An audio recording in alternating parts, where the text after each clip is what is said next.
Halo, Assalamualaikum, selamat sore. Apa kabar teman-teman semua? Semoga sehat ya. Nah, teman-teman semua, apakah hilal THR sudah datang atau masih terawang-terawang? Atau bahkan sudah habis untuk beli kebutuhan dan baju baru? Nih, ayo. Ya, sebentar lagi kita akan beridul fitri ya teman-teman ya. Oke, kita lanjut. Tadi intermezzo aja buat teman-teman. Sekarang saya akan membahas mengenai kata setting saya yang gemoy. Apa sih tipnya sampai plannya gemoy tersebut? Nah, tonton terus ya videonya sampai habis. Stay tune.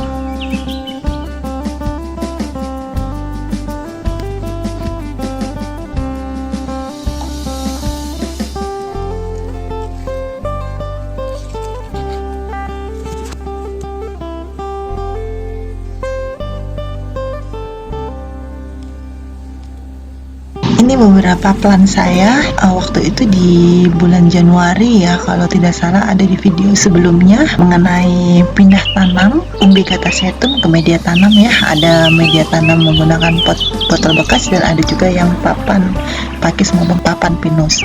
Nah, ini plannya udah pada gemo. Saya membahas yang di plan menggunakan botol plastik bekas ini. Ternyata tumbuh subur dan gemoy sehingga tidak muat ya pot yang sebelumnya saya tanam ya. Akhirnya saya harus memindahkan atau pindah tanam kembali ke pot yang lebih besar supaya perkembangan plannya tidak terhambat. Nah, ini salah satu contohnya ya, bisa teman-teman lihat. Ini Januari kemarin saya pindah tanam ke media botol plastik bekas ini ya. Nah, sekarang di bulan April ternyata plannya alhamdulillah gemoy semuanya. Apa sih tipnya? Kenapa bisa gemoy? Saya akan kasih tahu tipnya ya teman-teman. Pertama yaitu setiap 2 hari sekali saya akan siram dengan air cucian beras ya. Air cucian berasnya juga tidak terlalu lama sih saya ngendap. Misalnya hari ini saya mencuci beras, airnya saya tampung, kemudian besoknya saya akan semprot atau saya akan kasih akar-akarnya katasetum tersebut ya.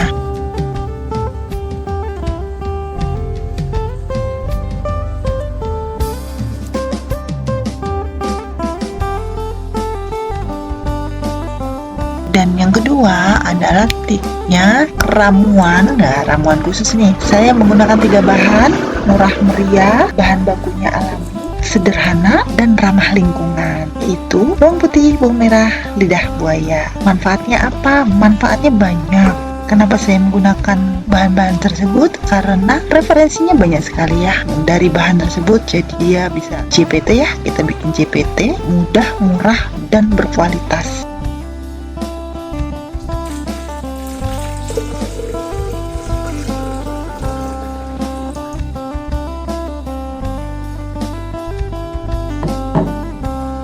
Oke, saya racik ya. Pertama-tama adalah bawang merah, bawang putih, dan lidah buaya. Saya campur aja jadi satu. Saya bersihkan dulu, terus kemudian saya blender dalam takaran seperti yang tercantum dalam video yaitu 250 ml. Kemudian saya saring karena dia sebagai pestisida nabati maupun dia juga insektisida nabati, juga sebagai perangsang tumbuh.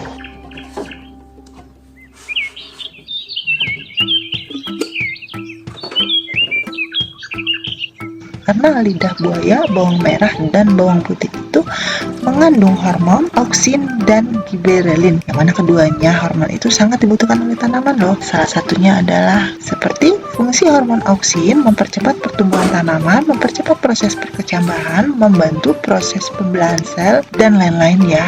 Dan fungsi hormon giberelin itu merangsang pertumbuhan akar dan tunas muda, merangsang perkembangan akar, batang, dan ranting, membantu proses pertumbuhan tanaman, dan merangsang pembentukan bunga.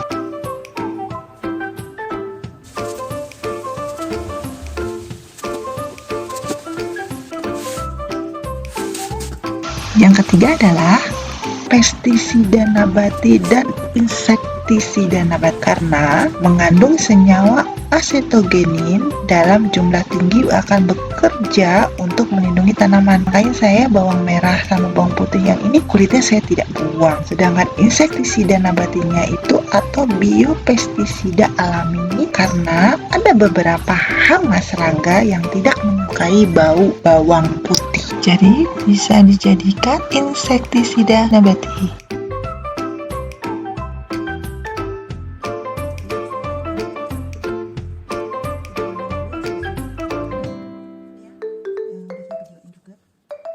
Bisa teman-teman lihat ya, nih pelannya saya kemarin pindah tanam ya 3 bulan yang lalu, ternyata akarnya udah kemana-mana. Saya menggunakan sistem semi hidroponik ya. Di bawahnya air, saya bolonginnya tidak full sampai ke bawah, jadi masih ada tersisa air di bawahnya. Bisa dilihat nih daun-daunnya subur, besar, terus tunasnya yang kemarin itu gemuk ya dan besar. Jadi perlu saya lakukan pindah tanam ke pot yang lebih besar.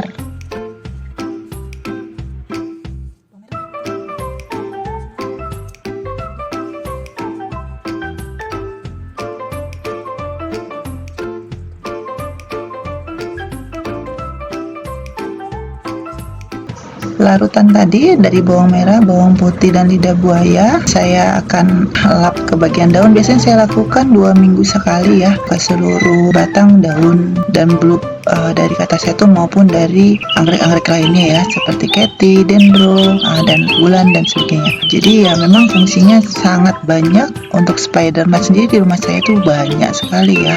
Jadi saya lakukan treatment seperti itu aja. Saya mengurangin insektisida kimia, jadi saya pakai yang alami saja. Tapi ya alhamdulillah cukup berhasil dan sedikit berkurang ya. Dengan treatment itu yang kena spider atau tungau saya bersihkan dengan menggunakan kapas dan larutan tadi. Kalau bagi para perkebunan besar ya tidak bisa dilakukan karena harus pelan-pelan. Mungkin mereka akan pakai yang kimia. Kalau yang kita cuma rumahan saja ya lebih cocok seperti ini, karena kita sambil santai kita bisa melakukan hal tersebut dan sambil menikmati si cantik-cantik saya supaya segera berbakti.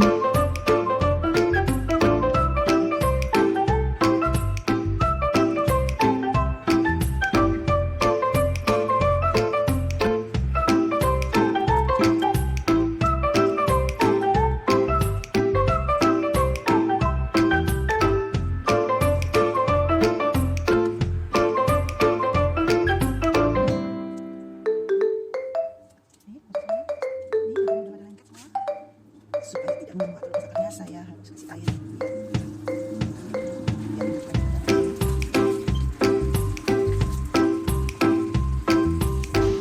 Seperti biasa ya, media tanam yang saya gunakan adalah cococit, moss putih, kulit pinus, hidroton, dan gabus atau styrofoam. Jadi plus galon bekas 5 liter. Pertama-tama kita coba dulu, kita buka ya yang pot kecilnya tersebut dan kita akan gunting. Terlihat akar-akarnya udah jalan, udah pada lengket di hidroton sendiri. Jadi saya akan potong atau saya akan gunting aja pot plastik bekas sebelumnya.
Jadi terbukti ya teman-teman, larutan dari bahan-bahan yang saya jelaskan di sebelumnya dan air cucian beras sangat bermanfaat buat pertumbuhan anggrek atau tanaman.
Bahan baku yang saya buat adalah alami, mudah terurai di alam sehingga tidak mencemari lingkungan.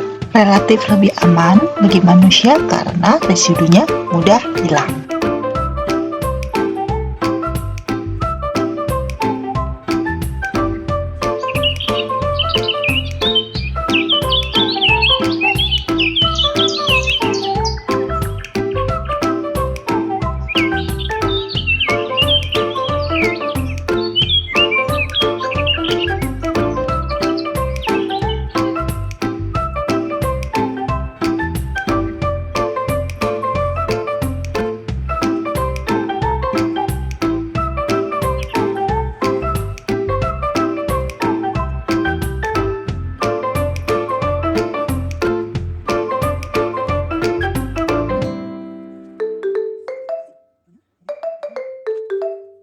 Ini ya teman-teman, hasil dari pindah tanam. Karena potnya yang awalnya sudah tidak muat, maka saya pindah tanam ke pot yang lebih besar. Nah, dengan sistem yang sama, semi hidroponik dengan menggunakan galon bekas 5 literan. Dengan ID-nya FDK Afterdark Blackbird, bunganya eksotis, berwarna gelap, dan memiliki aroma mint.